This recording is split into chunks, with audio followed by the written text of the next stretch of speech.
Well, it may be hard to believe, but the end of daylight saving time is this weekend. We gain an hour late Saturday night into Sunday, and it can mess with us. So what can we do to prepare for falling back? What does it do to our bodies?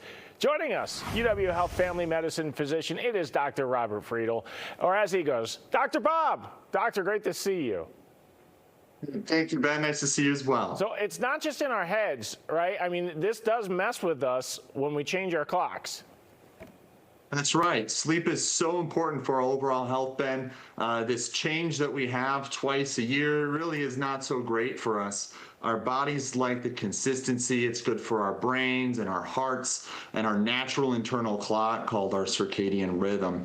So this extra hour that we're getting this weekend probably actually could help a lot of people get a little more sleep. It's a bit more of a problem in the spring when we lose that hour. Every year when we lose that hour, we see an uptick in heart attacks, strokes, emergency room visits, car crashes, and mental health problems.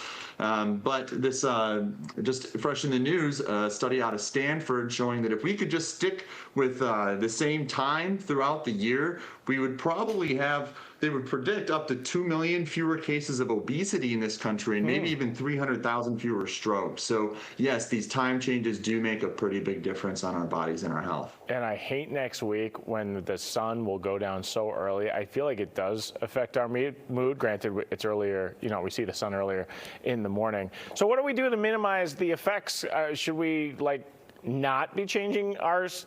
When should I be waking up on Sunday? So for a lot of people, they can enjoy that extra hour of sleep and have them serve them well, but a gradual transition to the new sleep time is going to be helpful for people as well. So that would mean as we're moving into Sunday, starting tonight, you can start adjusting your bedtime 15, 20 minutes today, and then again tomorrow night, and that'll help you ease into things as we get into Sunday. And then Sunday morning, Monday morning, want to get out there in the morning and get some of that real sunlight or the real natural light. That'll help stimulate our bodies to get back into a natural circadian rhythm.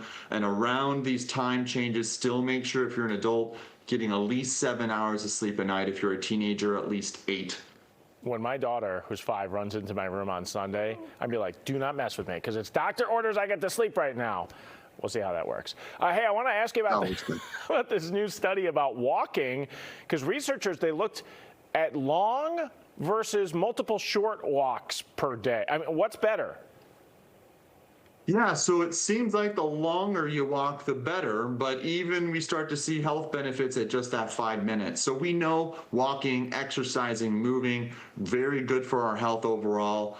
This new study published in an American journal called the Annals of Internal Medicine was actually based on some UK data, over 30,000 patients. And they assessed people who actually weren't very physically active, people who were getting less than 8,000 steps per day.